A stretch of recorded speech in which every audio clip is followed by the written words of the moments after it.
আজ সকালটা প্রত্যেকের যেমন শুরু হয় সেইভাবেই শুরু হলো ব্রাশ করে। মুখ-টুখ ধুয়ে নিয়ে এইবার চা খেয়ে নিয়ে তারপরে রান্নার দিকে এগোবো। এইভাবেই আজকে সকালটা অবশ্যই শুরু করতে পারলাম।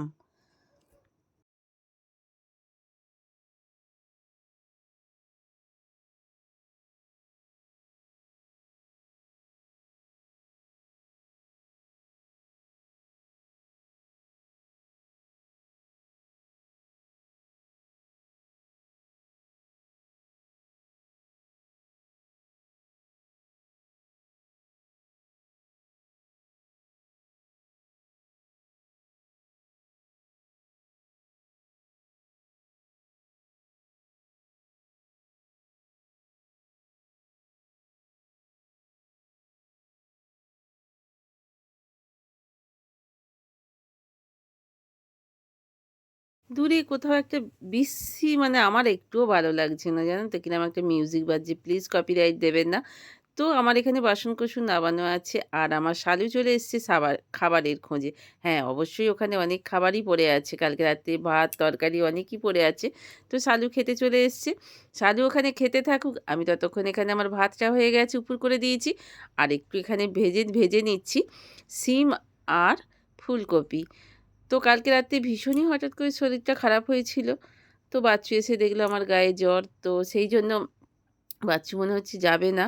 বলল, "আমি যাব না আজকে, তোমার কাছেই থাকি। তোমায় যদি তেমন বাড়াবাড়ি হয় তো বুঝতেই তো পারছেন কোথায় যেতে হবে।" তো যাই হোক, ও আজকে গেল না। সিম এটা ভাজা হতে থাকুক আর আমি এখানে কমপ্লানটা ঢেলে ফেলি। কারণ বাবিকে এক্ষুনি বিস্কিট কমপ্লান দিতে হবে। ওই ব্রেকফাস্টে এটা খেয়েই অফিস যায়। লাঞ্চও আমি বাড়ি থেকেই দিয়ে দিই। বাইরের খাবারটা ওর খুব একটা সহ্য হচ্ছে না, জানেন তো? কয়েকদিন ভাবি টিফিন প্যাক করে দিয়েই চলে এলাম একটু চা খেতে। তো আগে বাবিকে চা করে দিয়েছিলাম, তাই চাটা কত চা পড়ে আছে দেখুন। তো সেই সময় মোছার না একদম টাইম হয়নি। বাপরে বাপ! কি ছুটোছুটি। আর কালকে রাতে যেহেতু একটু জ্বর মনে হয়েছিল, আজকে শরীরটা তো একদমই ভালো দিচ্ছে না। যে যেন মনে হচ্ছে শরীর ছেড়ে দিচ্ছে, কিন্তু ছেড়ে দিলে তো হবে না। আমাকে তো আমার কাজটা করে যেতেই হবে। তো কিছু তো করার নেই। তো চলুন মুছেও নিই। আর চাটা হতে থাকুক। আমার এদিকে মোছা হয়ে গেল। চলুন চাটা ছেঁকে নিয়ে তো বাচ্চু আর আমি একটু সেবন করে নিই।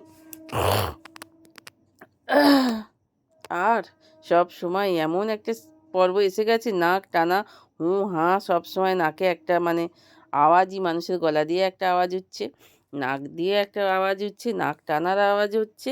এই যেন একটা কি একটা ভিচিকিচি একটা পরিস্থিতি শুরু হয়ে গেছে। তো যাই হোক, সব কিছু মিলেই তো জীবন। গ্রীষ্ম, বর্ষা, শরৎ, শীত, সীমন্ত সব নিয়েই এক একটা এক একটা ঋতুতে এক এক রকম মানুষের রোগ। তো সেই হিসেবে সেই রোগ নিয়েই বহন করে চলতে হচ্ছে আমাদের প্রকৃতির নিয়মের সঙ্গে। তো যাই হোক, ভাবলাম একটু তুলসী পাতা আদা সহ দিয়ে চাটা করব, কিন্তু এতই মানে চাটা একটু খেতে করছিল। সকাল থেকে দুবার চা হয়ে গেছে, কিন্তু একেবারে না আমার না ওই তাড়াহুড়ো করে চা খেয়ে কোনো ইন্টারেস্ট পাই না। তো একটু বসে ধীরে সুস্থে চা খাবো, তাই জন্যই আবার বানালাম। দেখেছেন টেবিলের উপরে সব, কোথায় ছুরি, কোথায় টিফিন বক্স রেডি করে দিয়েছিলাম কালকে, রাখারও সেইভাবে জায়গা নেই। হ্যাঁ, মাথার ক্লিপটা অবশ্যই আমার, এ দোষটা কিন্তু আমারই। কোথায় পেস্ট, আচ্ছা এ কোথায় শুকনো লঙ্কা, কোথায় পেন, হ্যাঁ এইটা হচ্ছে আপনারা জানেন আমসত্ত্ব আর খেজুর। এটা নিয়ে আপনাদের কাছে আমি পরে আসছি কথা বলার জন্য। আমার মৎস্যমারীরা দেখুন, ফাইটার ফিশ তো খুব সুন্দর খেলা করছে সারা দিন, একবারে দারুণ সুন্দর খেলা করে যাচ্ছে। এদের নাকি খেতে কম দিতে হয়, ওরা মোটা হয়ে গেলে নাকি আর খেলতে পারবে না। তো এই সারাদিনে 3টে করেই দানা দিই। এই সকালে একটা দেবো, দুপুরে একটা দেবো, রাত্রে একটা দেবো। তো এইটাই বলে দিয়েছে। তা আমার তো এটা ফার্স্ট অভিজ্ঞতা, কারণ আমার আগে ছিল না। বাবি অনেক চেষ্টা করেছিল, আমি আনতে দিইনি, তাই আর শুনলো না। যেহেতু এখন নিজে রোজগার করছে, নিয়ে চলে এসছে, তখন তো আমাকে পয়সা দিতে হতো না, তা আমি পয়সা দিইনি বলে সেটা আনতে পারিনি। তো যাই হোক, এনে ফেলেছি। জলটা চেঞ্জ করতে, জলটা একটু ঘোলা হয়ে গেছে। হ্যাঁ, মিনারেল ওয়াটার দিয়েই যদি এটাকে চেঞ্জ করা হয় তাহলে বেশ কয়েকদিন থাকে, এরকম সবুজ ভাবটা আসে না। কিন্তু বাড়ির জল দিলেই ট্যাপের জল একটু ঘোলাটে ভাব এসে যাচ্ছে দুদিন পরই। তো চলুন বাসনগুলো মেজে ফেললাম, আর বাচ্চুর জামা কাপড়গুলো সরি জামা প্যান্টগুলো কেচে শুকোতে দিলাম। আমাকে বলছে যে তুমি ভেজো না, তুমি কেচো না, তোমার এত গায়ে জ্বর, তো তোমায় হাঁপিয়ে যাচ্ছি জানেন তো, আজকে খুব কষ্ট লাগছে শরীরটা। যাই হোক, ওরও তো গায়ে জ্বর, ডাক্তার দেখিয়ে এলো, অত ওই আপনার অত ওষুধ খাচ্ছে।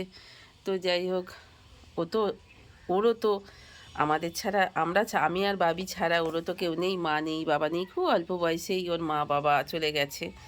ওর মা মারা গেছেন ধরুন মোটামুটি 21 বছর, বাবা মারা গেছেন 19 বছর। তো ওরও তো আমরা দুজনাই ছাড়া কেউ নেই দেখাশোনার জন্যে। ওই তো আমাদের মুখ চেয়েই সবসময় বলে তোমাদের মুখ চেয়েই আমার থাকা।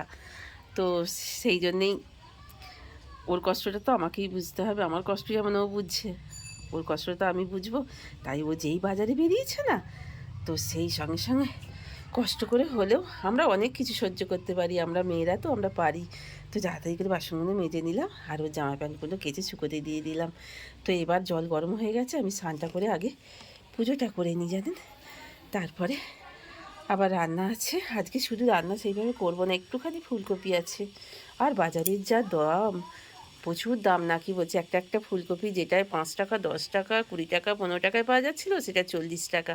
কী বাজারের দাম, কি খাবো জানি না, আমাদের মতো নিম্ন মধ্যবিত্ত ঘরের মানুষেরা তো কি খাবো বুঝতে পারছি না। তো যাই হোক, ওই শীতকালে এই লাল গোলাপগুলো খুব ফোটে, আর কত দেখুন কুড়ি এসছে, কচি কচি পাতা যত গজাবে আর ততই ফুল আসবে গাছগুলো এই ঝেঁপে একেবারে। করুণা সিন্ধু জগৎপতি জগত্তারণ মঙ্গলময় মঙ্গল করো ঠাকুর, সবাইকার মঙ্গল করো ঠাকুর, সেই সঙ্গে স্বামী সন্তানের মঙ্গল করো, সংসারের মঙ্গল করো। তুমি দাও ভালো থাকো, আমাদেরও ভালো রাখো ঠাকুর, বিশ্ব সংসারে সকলকেই ভালো রাখো। সুপ্রভাত, সুপ্রভাত, গুড মর্নিং ফ্রেন্ডস। আশা করি ভালো আছেন, সুস্থ আছেন। আমি একটু মন্দের ভালো জানেন, কাল রাত্রে হঠাৎ করেই জ্বর এসেছিল। তো যাই হোক, সেই নিয়েই সব চলছে। তো স্নান হয়ে গেল, পুজোও হয়ে গেল, নিজে একটু সিঙ্গার মানে একটু সেজে নিলাম। তো তারপরে এইবার রান্না চাপাবো। তবে কালকে রাত্রিরে একটু তরকারি আছে, আর সকালবেলায় যে ফুলকপি আর সিমটা ভেজেছি সেটাও আছে। এখন একটু ফুলকপি আলু পোস্ত করে নেবো, অল্প একটু ফুলকপি আছে, ওটা দিয়ে পোস্তটা করে নেব। তো চলুন এবার কি বলি, তরকারিটা করতে শুরু করে দিই, আনাজটা কেটে নিয়ে। তারপরে আরও অনেক কাজ আছে। একটা কথা বলি, আমার বিদেশ থেকে একজন বন্ধু ফোন করেছিলেন, তো আমার ভিডিও দেখে তার খুব ভালো লেগেছে। তো যদি আমার ভিডিওটা আপনি প্রত্যেক দিন দেখে থাকেন, তো আমি আপনার কাছে অনেক অনেক দেখেন বা দেখে থাকেন বা দেখছেন, তো আমি আপনার কাছে মেনি মেনি থ্যাংক ইউ আপনাকে বলি। তো অনেক দূরে আছেন, দেশের বাইরে, বিদেশে আছেন, তো ভালো থাকুন, সুস্থ থাকুন, অনেক সুখী থাকুন পরিবার পরিজন নিয়ে। আর মিস তো করছেনই নিজের দেশকে, নিজের পরিবার যদি এখানে কেউ থেকে থাকে আমাদের দেশে, তো তাদের কথা নিয়ে মন খারাপ করবেন না, ভালো থাকবেন, তো সুস্থ থাকবেন, আনন্দের সঙ্গে থাকবেন। ভিডিওটা পারলে প্রত্যেক দিন দেখবেন, এই কথাই বলার আছে। তো আপনার কাছে আমি অনেক কৃতজ্ঞ আমার ভিডিওটা দেখার জন্য। তো চলুন এবার রান্না বান্নার দিকে নজর দিই। তো আজ ভাবলাম একটু ফুলকপি দিয়ে আলু দিয়ে একটু সবুজ পোস্ত বানাবো। সবুজ পোস্ত মানে কী বলুন তো, পোস্তটা তো আগে থেকে ভিজিয়ে রেখে দিয়েছিলাম, আপনাদের দেখিয়েছি। তো একটু ফুলকপিটাকে ভালো করে ভেজে ভেজে নিয়ে একটু ধনিয়া পাতা দিয়ে একটু কাঁচা লঙ্কা দিয়ে পোস্তটাকে ভালো করে পেস্ট করে নিলাম, যেটা আমরা শুকনো ভাত দিয়ে খাই আর কি, সেইটাকেই আমি পোস্ততে দিয়ে দিলাম। খেতে ভীষণই টেস্টি হয়। বাজার থেকে 2 কেজি টমেটো, একটু ধনিয়া পাতা, একটু চিনি আর মূলো নিয়ে এসেছি। অবশ্যই টমেটোগুলো আমার জন্যে না, ও কাল ফিস্ট আছে, ফিস্টে চাটনি করে দিতে হবে। ওরা আমার কাছে আবদার করেছে, সেই আবদারটা রাখার জন্যই চাটনিটা করে। আপনারা ভাবছেন বাবা এত টমেটো নিয়ে শ্রাবণী কী করবে? তো শ্রাবণী এই টমেটোগুলো নিয়ে বললাম না আপনাদের, পরে বলছি। আমি কেটে একটু পিস করে নিয়েছি, কড়াইতে জলও বসিয়ে দিয়েছি, টমেটোটাকে একটু সিদ্ধ করে নেব, দিয়ে ঠান্ডা করে নিয়ে আমি খোসাগুলোকে ফেলে দেব, ফেলে দিয়ে একটু কন্টেনারে পেস্ট করে নেব, নিয়ে একটু সুন্দর করে আমসত্ত্ব আর কিশমিশ দিয়ে একটু চাটনি বানাবো। অবশ্যই আমার নিজেদের জন্য নয় জানেন তো, এই তো বিকেলবেলায় বাচ্চার আমি চলে এসেছি মেয়ো-মোড়েতে। এখানে অনেক রকমের কেক, পেস্ট্রি সবকিছুই রয়েছে। তো ভ্যারাইটিস ধরনের মেয়ো-মোড়েতে ভ্যারাইটিস ধরনেরই কেক, পেস্ট্রি সবকিছুই থাকে। অনেক ধরনের ভ্যারাইটিস ধরনের সব খাবার থাকে। তো আমি আর বাচ্চু চলে এসেছি নেব বলে। তবে আজকেই কিনে রেখে দিচ্ছি। কাল একটু বাইরে যাব ভাবছি, কেনা হবে না। তো আমাদের জন্য একটা নিলাম। আর আমি কাল একটু এক জায়গায় যাব ভাবছি। তা ওখানের জন্যও একটা নিয়ে নিলাম। ২ টো কেক নিয়ে যাচ্ছি।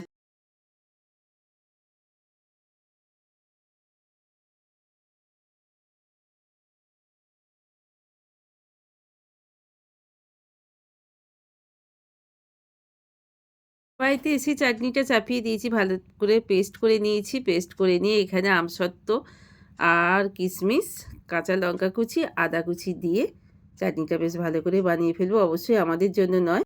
এই চাটনিটা অবশ্যই আমার জন্য নয়। বাচ্চু ডেইলি পার্সেনদের সঙ্গে প্রত্যেক বছরই ফিস্ট করতে যায়। ওদের জন্য ওরা আবদার করে বলে, "বৌদি ভীষণ ভালো চাটনিটা করে দেয়।" তাই জন্যই ওদের জন্যই করে দিচ্ছি। ওদের এই আবদারটা আমার কাছে ভীষণই আনন্দের ব্যাপার এবং খুব ভালো লাগে। তো আমি আনন্দ সহকারেই সেটা করে দিই। সেটা জ্বর গায়েই হোক, যেকোনোভাবে প্রত্যেক বছরে কিছু না কিছু এই সময় হয়।